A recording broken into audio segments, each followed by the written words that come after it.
Hi guys, we're the Tattooed Teachers. In bed. But it's not what you think. It is definitely not what you think. Today's topic is keeping the dream alive for your child with a touch of reality.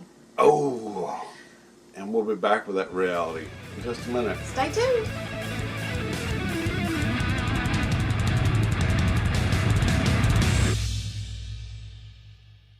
Tattooed Teachers here. How many of you wanted to be a fireman or a policeman or a magician or a rock star or a teacher when you were kids? Well, a lot of people. How many wanted to be a professional athlete? I wanted to drive a dump truck when I was. You still do. You do. I kind of do. I know. When I was a little kid. When your cousin Stevie comes and lets you drive the thing. I had one of those little toy metal trucks as a kid. This back in the '60s, and to me, that and running a road grader that graded out the gravel, and to me that was just there's just no job that can be more fun than that.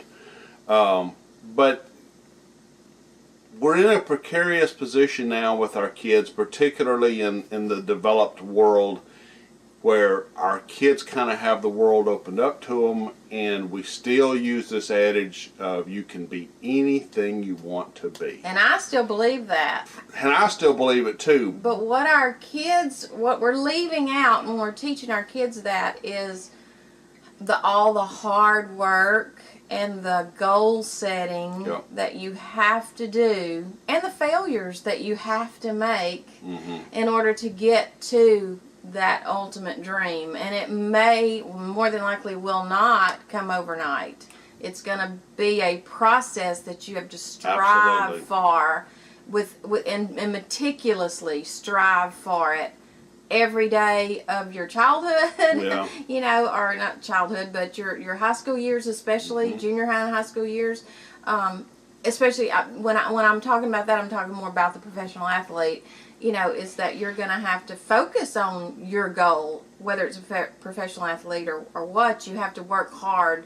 Nobody got where they are just by fluke. They had talent, and they worked hard to get to where they are, more than likely. The follow-up question I should have asked was, how many of you wanted to be those things, was how many of you are those things? Good. And I bet not many. I'm not a dump truck driver. I've never driven a road grader, but I have had a lot of careers. I've had a lot of different jobs in my 50+ years, and I'm happy. It used to be scary, but today's the millennials and those kids following them up, on average, those young people will change jobs 12 times in their lifetime.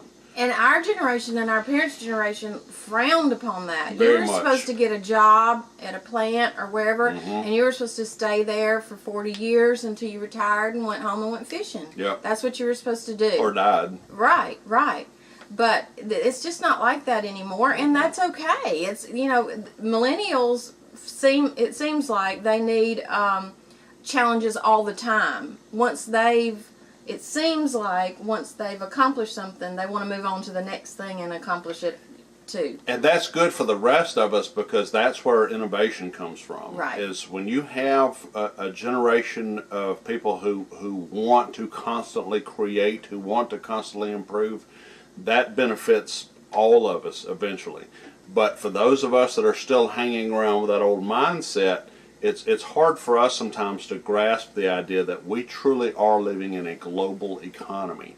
There are people right now who are making a fantastic living basically getting out of their bed, getting coffee, and sitting down at a computer and keying in a few things and maybe talking to a few folks on a headset, and they never get out of their PJs. Let's just say you're a school counselor or whatever, or teacher, or you're a parent, and a kid comes to you and you say, what do you want to be when you grow up? What do you want to do? And they say, I want to be a football player.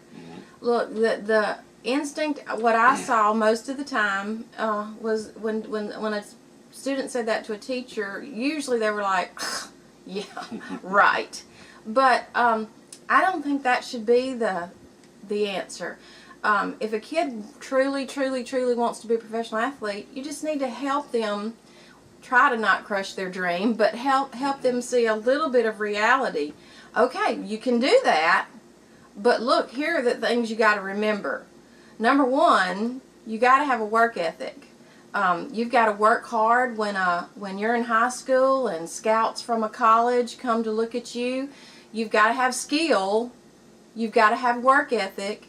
You've got to have a good GPA. Mm-hmm. You've got to have good ACT and SAT scores. The coach from that college doesn't want to have to pull you along through college by his teeth, by your teeth. They got other people they can choose from that may have your same skill set, but also have a higher GPA or a better work ethic or a better teamwork player. You just need to point out to the child, here are all the hurdles you have to cross to get to that point where a college scout is going to come look at you. Yep. And, then it's up to them. Try not to crush their dream, but let them know there's going to be a lot involved in getting there. One of the best stories I ever heard, and I'm not going to say the kid's name, but we had a student athlete that was for our district, for our level of play, stood out. And he made the news and all that business, and had some big schools around that were interested in him. One of the schools that had expressed an interest was the University of Texas, and this was back in the days when Coach Mac Brown headed that department. And Coach Brown, for any of you who know college football, he knew his business, and everybody knew he knew his business. Well, this kid went to see Coach, and one of our assistants was with him. And this kid kind of strutted in with the idea of, hey, look, I'm a big deal, and I'm here to help your program. And Coach Brown had reviewed his transcript, saw a few little dings here and there, and told the kid basically, what can you do for us that I can't get from 1,000 other kids across this country? And hold up a transcript and say, who are doing better than this? Coaches do not, as Rebecca mentioned, coaches aren't there to babysit your kids. Student athlete, they're not there to babysit you. Their job depends on winning. Let's go ahead and make that real clear. They get to keep their job when they win. And if they have to spend a lot of time babysitting you and pulling you along and spoon feeding you and keeping you on curfew and at practice, they're not going to waste their time, because there's a kid right behind you that's just as fast, can run that 40 as fast or maybe a little faster, and they took care of that business in the classroom. And you're only comparing comparing yourself against the people that are around you that you may be better than. Guess what? But look, that coach is looking all across the nation. There's 10,000 other kids who are doing the same thing you're doing. So if you remember what I said, we're in a global economy. We're all competing against other people in every country around this world. And I promise you, colleges have no problem recruiting outside of your tiny little fishbowl.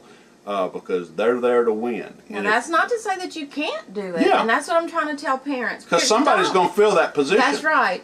Parents and teachers, don't poo-poo somebody's dream. Yep. But just open their eyes to let them know, you can do this, yep, but here's what it's going to take. And all of that has to come from you. Mama or daddy can't get you on the team. Yeah. It's your talent, your skill, your work ethic, your GPA, your ability to perform higher than others that they're looking at. One of the things that I always did, and it's a practice that teacher, counselor, coach, that I strongly encourage you to use this, and it's one of the few times where you'll hear me say, I did this and I think you ought to do it. Trust me, I've got a big list of things that I did you shouldn't do, and that's another video. That may be a series of fails. But one of the things that I did, and you need to be doing it, I'm just going to go ahead and say it, is you need to use questioning techniques to make the kids answer their own questions. And let me tell you where this came from. This came from my interaction with parents primarily. When a parent would come into my office and they were agitated or upset or aggravated at another student, at a teacher, or even at me, I used questioning rather than backing up with my hands up and defending whatever it was. My technique, and I'm telling you this works, was to come back to them and ask a series of questions and make them reflect on what it was they were really angry about, because a lot of times they weren't mad at the thing they came in saying they were mad about. It was actually some peripheral thing that had agitated a situation, but all they could come up with is, I'm mad at this teacher or this other kid or you because of this.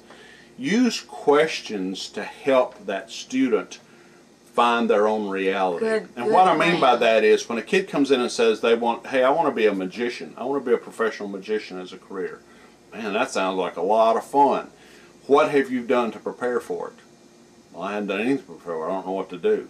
Well, you need to get online and research what you need to do to be prepared. We need to find out what does it take, what kind of training, what kind of education does it do? What kind of salary do those people make? Can you live on that? Right. Do you ever want to have a wife and kids, or do you ever want to have a husband and kids? Do you ever want to have a partner? Do you want, what your situation is?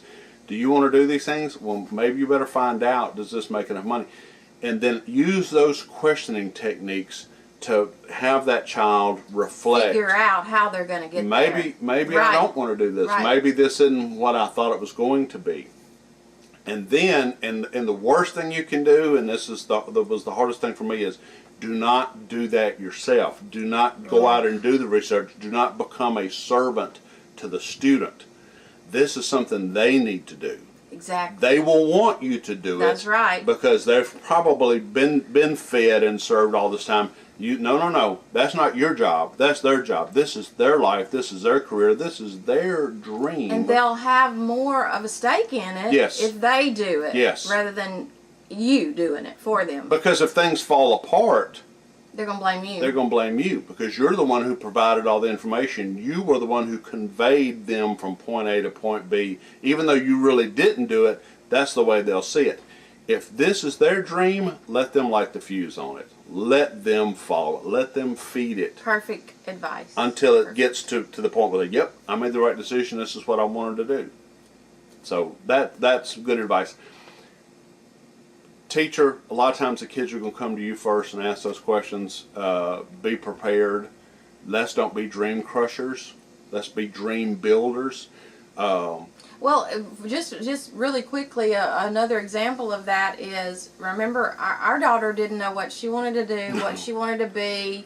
We kind of put her in a situation. She had said, like, I'm not trying to put this profession down, but almost every kid wants to go into psychology around here for some reason. And it's a great program. It's just that you have to have a master's degree or something extra to get an actual job in the psychology field. And kids don't understand that a lot of times. But anyway, her first major was psychology.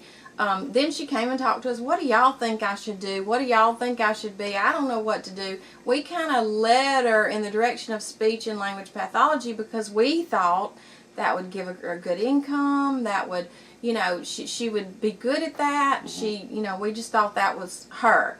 So she did that, but ended up just finding her own path with special needs students. Now, she did find her own path with that through speech and language pathology, because she had to work in her later years. She had to work with some of those students, but I mean, she on her own said, I just need to be a special needs teacher. That's what I want to do. And to be honest with you, we didn't encourage it a ton. We didn't tell her no, but that was not something we kind of wanted for her for some reason. It hurt, and I hate to admit that. And we're going to do another little video on how to encourage careers and how teachers should not discourage other kids or other people from getting into education. We tend, as educators, we tend to be that. We look at only the money. Yeah. But our daughter is I'll just tell you, I'll be a proud mama right here. She's a wonderful special education teacher. She's great at what she does. Absolutely loves her children, and that's number one. That's the best thing. Yeah. And I mean, she loves those children like they were her own. Yeah. So, I mean, she's needed in that field, and